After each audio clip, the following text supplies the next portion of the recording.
Shalom, selamat berjumpa kembali di dalam channel YouTube Simeon Sulistyo.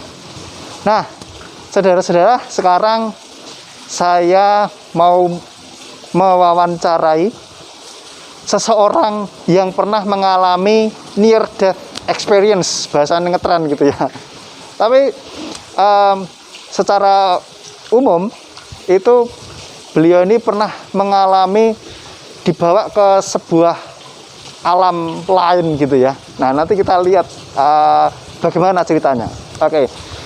Ini namanya adalah Mas Heru. Ya, Mas Heru boleh memperkenalkan diri, Mas. Oke ya, nama saya Sidik Heru Sasongko, tapi sering disebut Heru bisa, Sidik bisa.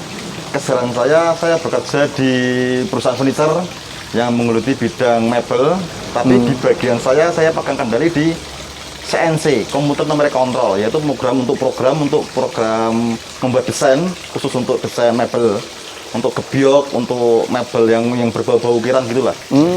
Iya. Nah, Mas Heru, saya dengar waktu itu kan pernah sakit. Betul. Terus sampai dibawa, entah dibawa, entah melihat apa gitu ya, ke dunia yang lain gitu. Nah, boleh diceritakan, Mas, awalnya gimana, sakit apa, dan kok bisa sampai melihat yang alam lain itu gitu loh. Oh gitu ya. Jadi semua itu berawal dari 11 Januari ya tahun-tahun inilah. Saya persis tuh. Jadi saya merasa berangkat kerja ya seperti normal aja, biasa sehat, bugar ya, biasa nggak ada pemikiran macam-macam lah. Tapi yang saya rasakan itu setelah saya bekerja, saya biasa menyeting settingan untuk program hari itu, ya saya instruksikan anak buah saya, itu kok terasa kepala itu pusing, badan itu yang terasa nggak enak lah, tapi nggak panas tapi pertama mual, mau muntah gitu. Nah, selang kemudian saya minta anak buah saya untuk ambil biasalah obat biasa, kalau orang-orang pusing itu kan untuk penanganan pertama kan bodrek gitu ya. Nah, setelah saya minum bodrek itu lambat laun merasa badan nggak enak juga, tambah nggak enak gitu, tambah nggak karuan, sempat pusing saya nggak merasa apa-apa gitu. Terus saya minta izin ke pimpinan supaya istirahat dulu sebentar di kantor gitu.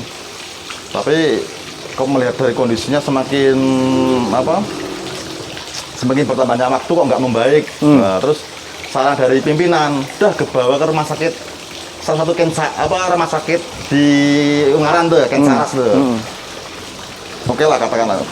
Nah, ternyata dari situ saya nggak mau, masalahnya apa? Ini kan ya pas waktu genting-gentingnya COVID tuh, Mas. Iya. Kalau COVID, wah mana naik penanganannya juga macam-macam gitu loh. Padahal saya nggak merasa yang diterapkan COVID itu sesak napas, batuk enggak gitu. Terus saya minta izin, udah pulang aja lah gitu. Lah setelah dari saya memberanikan diri nggak masuk ke rumah sakit dulu, saya minta pulang supaya ada penanganan di rumah, ada istri, ada orang rumah lah gitu. Saya pulang, istri kaget, kok pulang, tadi berangkat saya atau sekarang kok dibawa mobil kantor pulang. Nah, sama istri saya masuk, terus ya taunya kan masuk angin biasa itu dekeri itu kayak orang-orang Jawa bilang memang dekeri kan dong. Terasa dekeri itu kok badan merasa nggak karuan itu, muntah-muntah. Lah dikala saya muntah-muntah itu saya kan merasa badan tuh lemes, nggak kuat. Saya sudah nggak berdaya lagi lah gitu loh. Muntah-muntah ya mungkin cairan dari itu banyak yang keluar loh. Muntah-muntah itu saya lemes. Lah di saat itu saya berpikiran gini, wah saya nggak kuat lagi nih gitu. Nggak kuat lagi dalam hati saya sudah pasrah lah asal gitu. Orang Jawa ngomong sudah pasrah. Sudah pasrah, saya berserah. Apa yang saya yakini, saya imani ya saya berserah pada Bapak Yahweh kan, gitu. Jadi yang saya ingat itu cuma kalimat gini aja, Mas. Saya serahkan tubuh jiwa rohku kepada Bapak Yahweh. Apa Yahweh besem Yehuwa Masya Wiro Kudus. Gitu. Saya sudah nggak kuat lagi itu, sudah nggak karuan lah. Perasaannya panas gitu? Enggak panas, Mas. Enggak panas, tapi merasa lemes, nggak karuan gitu. Keringet dingin enggak? Ya tetap keringet dinginnya ada kan, kayak gejala masuk angin tuh. Seperti itu sudah keluar nggak karuan. Berapa ya? Satu botol GPU loh, sudah nggak terasa panas gitu. Nah itu saya nggak merasa kuat lah. Saya minta ke belakang sama istri, Bu, Gitu, sudah lemes nggak karuan. Saya sudah sama istri saya, Bu, saya tak tidur dulu 1 jam lah. Ya tidur sebentar lah, supaya menghilangkan pusing nggak karuan gitu. Lah di kelas saya mau tidur itu Mas, saya sudah berserah kan, sudah berserah kepada Bapak Yawe. Kamar saya itu terasa terang benderang, nggak nganu, terang benderang. Mata saya itu sudah nggak bisa melihat lah, karena ibarat kata sudah terangan, mata kan nggak kuat menahan cahaya. Lah di kelas saya itu nggak kuat, saya tertidur. Pelan-pelan saya membuka mata. Nah di kelas saya membuka mata itu saya nggak tahu tuh, pelan-pelan membuka, di depan saya ada orang Mas. Saya nggak tahu orangnya itu masih muda, pakai baju putih berkilauan, ya toh. Dia ngomong gini, ikut aku gitu. Saya nggak kenal orang itu, jelas ya nggak kenal orang itu. Wajahnya kelihatan. Wajahnya dia kan wajahnya masih muda, kelihatan masih muda, tapi bercahaya, gitu. Saya ikut aja, wong saya ya gimana ya, saya sudah melihat kondisi saya sangat kuat, ya saya nurut aja. Soalnya saya itu bisa berjalan Mas. Pada saat itu kan saya lemes nggak karuan, nggak berdaya kan, berjalan. Udah, saya ikut aja itu. Di situ tuh saya lihat betul padang rumput, luas banget gitu. Dan situ tuh banyak apa ya, bergelombol orang-orang itu. Ini kadang-kadang saya berpikiran gini, ini orang apa gitu loh. Kok pakaiannya putih-putih, wajahnya muda-muda, nggak ada yang tua Mas, muda-muda semua. Anak kecil tuh lari sini, pada senang, pada tertawa. Dan di situ sayup-sayup suara apa ya, suara pujian. Kalau puji biasa di gereja itu kan ada suara apa dan suara gitu loh, sayup itu Mas. Dan layaknya terang banget tuh, nggak nganu. Ya panas, nggak terlalu panas, terang lah gitu. Saya berjalan ngikuti orang itu aja. Sampai toleh sana, toleh sini. Setiap saya berpapasan dengan orang yang ngobrol, soalnya dia menganggukkan kepala, loh sini menganggukkan kepala. Saya nggak kenal orang itu. Jadi pelan-pelan loh, saya tahu loh dia orang yang sudah meninggal gitu. Toleh sana, toleh sini, mantap sama itu. Lah saya ingat betul itu sama jemaat kita Mas, Pak Apri namanya. Itu saya berpapasan betul itu sama Pak Apri. Dia ngomong tadi, Mas Heru, iya Pak Apri gitu. Tuh kaget saya, ini Pak Apri yang sudah meninggal. Tapi saya ingat betul Mas, wajahnya muda, bercahaya, pakai gaun putih gitu. Merinding saya. Iya gitu loh. Saya sangat betul. Saya terus berjalan gitu. Yang saya ingat tuh, di situ kayak aku mikirnya, apa ini ada ya, bangun bayangan yang cerah, buka kita malah apa ini Firdaus, fotokopinya surga, nggak tahu ya, ya terus aja yang jalan ikut tuh. Lah lambat laun saya seolah terus dituntun sama orang yang tadi saya nggak kenal tadi. Lah ketemu keluarga besar saya Mas, kaget saya. Kaget loh, itu ada ibu saya yang sudah meninggal, bapak saya sudah meninggal, om saya yang kemarin meninggal gitu, mbah-mbah saya di belakangnya kumpul sama ngobrol gitu. Lah kan saya mungkin ya saking kangennya sama bapak saya, sudah berapa puluh tahun nggak ketemu. Kalau dia meninggal aja nggak bertemu saya tuh, dia. Nah, saya posisi meninggal itu kan apa? Posisi bapak saya meninggal saya di Jakarta. Posisi di bel, HP saya rusak. Jadi saya kan ada insting. Sebelum bapak saya meninggal itu 2 hari saya di apa ya? Dalam mimpi, suruh pulang. Saya juga bingung, suruh pulang apa? Mana aku sudah pulang, kan tiap bulan saya pulang kan.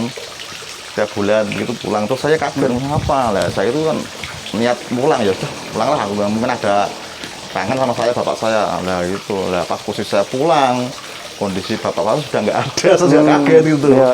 Aduh, ya sudahlah gitu. Sudah jalan Tuhan nggak tahu lah gitu. Nah setelah itu saya ketemu. Lanjut lagi Mas ya, saya ketemu, pandangan saya tertuju bapak saya.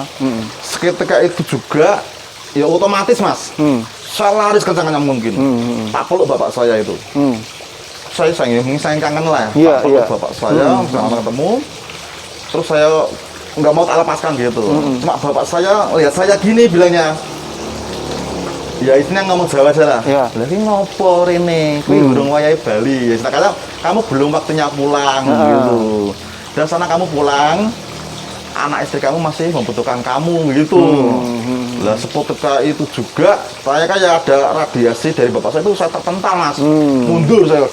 Kayak itu Tahu-tahu saya sudah muter-muter di kamar tidur nggak karuan gitu. Udah saya itu sadar, waduh apa ya lo. Saya sambil ya otomatis sambil menangis, ya, ya bersetujuan aja saya sudah ketemu bapak saya, kangen saya sudah terobati lah. Dan di akhirnya kan saya juga, berarti bapak saya sudah berkumpul dengan keluarga besar, ya, kayak orang bilang Firdosnya lah gitu kan. Ya itu tahun ya tanggal kemarin 11 Januari itu, saya ingat betul itu.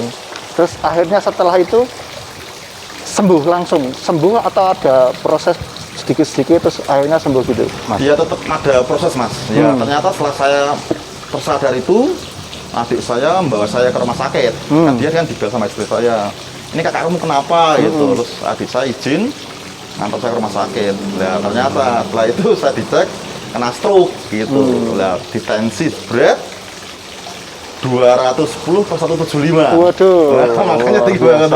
Saya nggak kuat. Udah lah. Oke lah itu. Berarti selang berapa ya? Saya di opnam itu bed rest itu 102 hari. 102 hari itu nggak ada apa ya? Nggak ada perkembangan lah. Jari ini nggak bisa gerak ini. Kaki sudah nggak bisa itu. Nggak bisa gerak, jari nggak bisa gerak. Ya udahlah kita saya yang tak bisa berdoa gitu loh.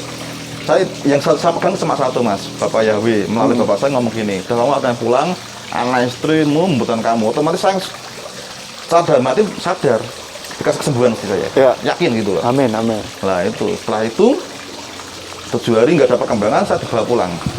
Dibawa pulang, terus saya berusaha lah dalam alternatif lah ya.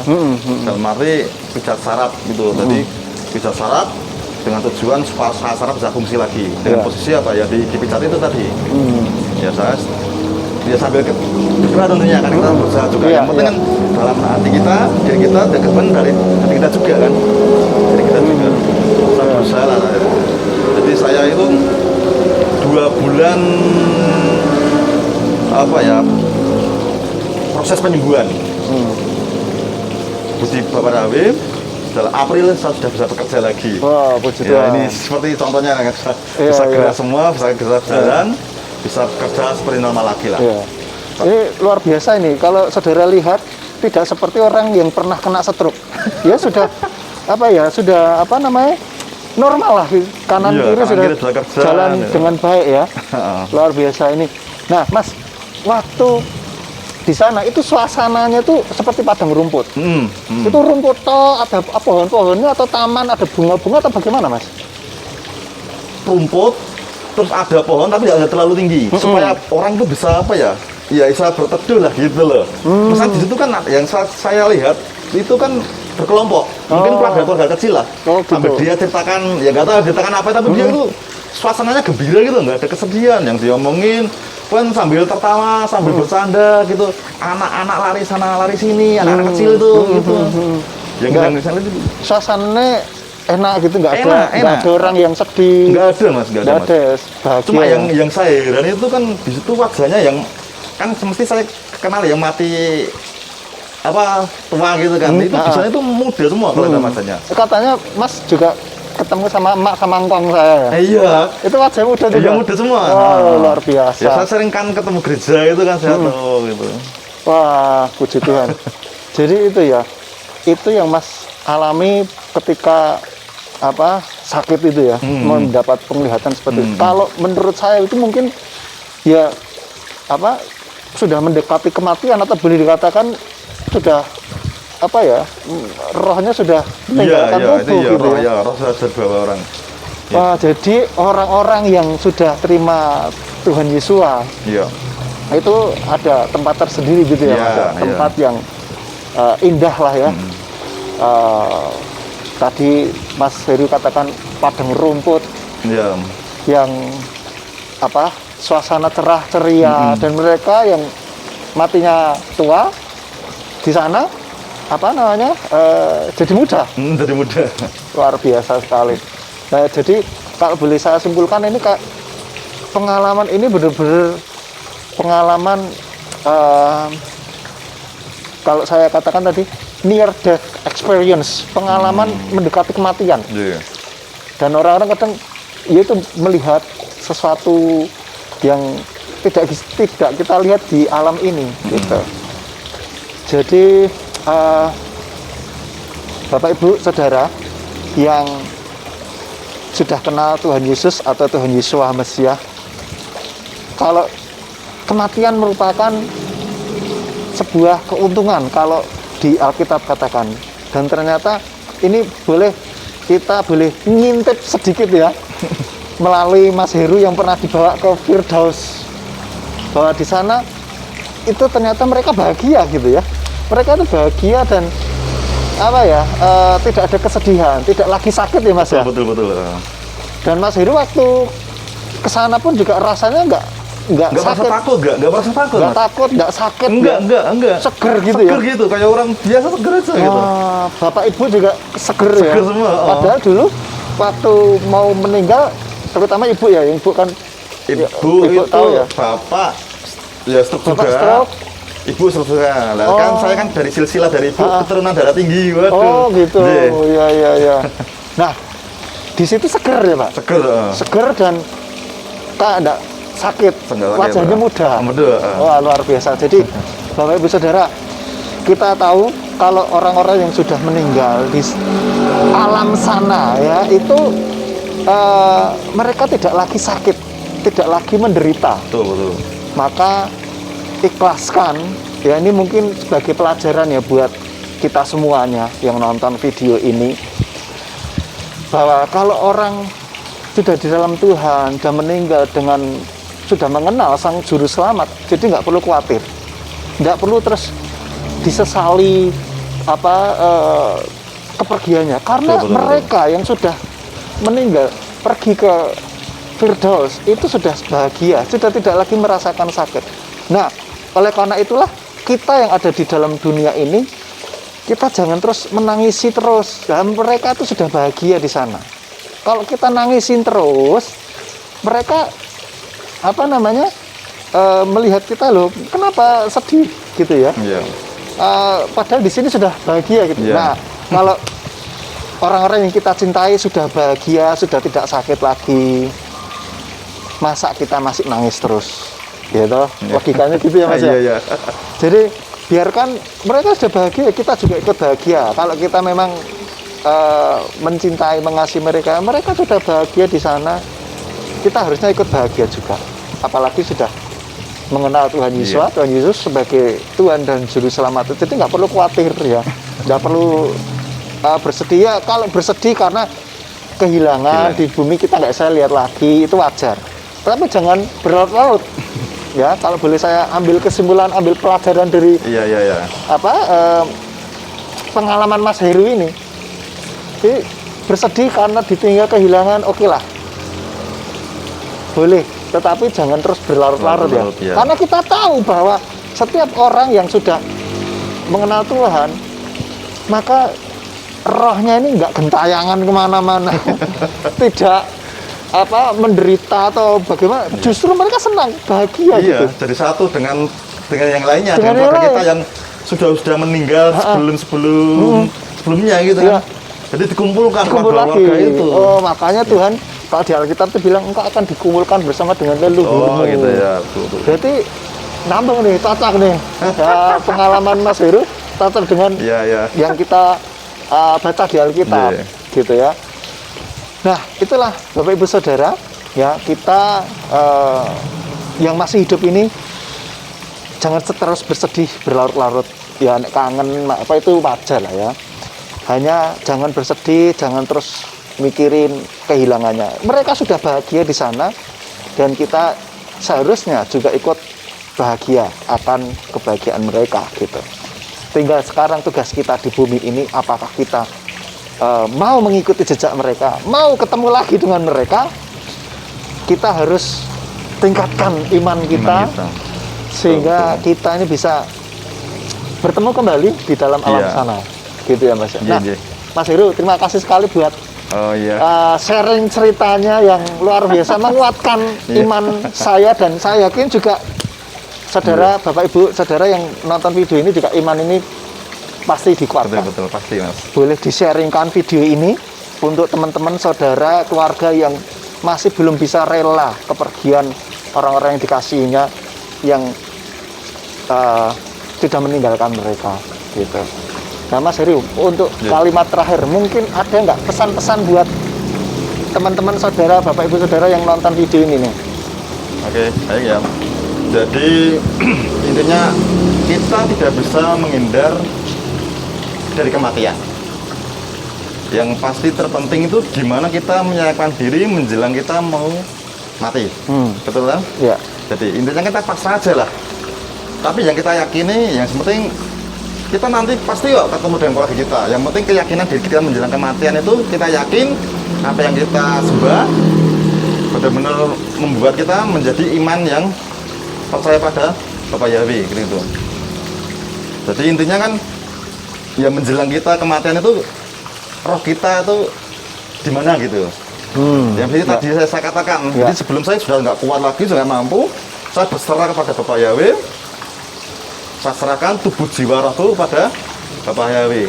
Nah, semenjak itu saya tersadar bahwa betul iman kita itu menjelang kematian kita di mana toh?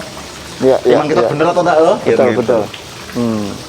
Gitu Mas. Jadi kita yang penting mempersiapkan diri kita. Ya. Nah, Bapak Ibu Saudara, yang penting kita siapkan diri kita sejak sekarang ini, mumpung kita masih hidup, masih kuat. Kita tingkatkan iman percaya kita kepada Tuhan Yesus Masiah, Tuhan Yesus Kristus, Bapak Yahweh, dan Ruach HaKodes atau Roh Kudus ya. Sehingga saat kita nanti kapanpun dipanggil Tuhan, kita nggak ngerti. Betul. Kita mau mati juga tidak harus sakit dulu. Kadang-kadang tahu-tahu hilang itu bisa. Mungkin entah kecelakaan, entah dalam tidur bablas ya kan, nggak ngerti. Oleh karena itu siapkan diri kita supaya ketika kapanpun kita dipanggil Tuhan, kita didapati Tuhan dalam kondisi iman yang baik. Betul. Tadi seperti Mas Heru katakan, kita ada dalam tangan Bapak Yahweh, sudah menyerahkan tubuh, jiwa, dan roh kita kepada Bapak Yahweh. Pastikan kita menyerahkan roh, jiwa, dan tubuh kita kepada yang benar. Ya, betul. Yaitu Bapak Yahweh di dalam nama Tuhan Yesus Masiah dan Ruach HaKodes. Gitu ya Mas ya? Iya, betul. Nah, baik Bapak Ibu Saudara, kiranya video ini boleh menjadi berkat bagi kita semuanya, menjadi kekuatan, sehingga kita tidak lagi bersedih seperti orang-orang yang tidak mengerti pengharapan, tidak mendapatkan janji Tuhan, bahwa setiap kita yang sudah percaya kepada Tuhan Yesus sudah ada tempat tersendiri, yaitu di Firdaus. Oke, begitu saja. Kiranya video ini boleh menjadi berkat. Bapak Yahweh memberkati. Shalom.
we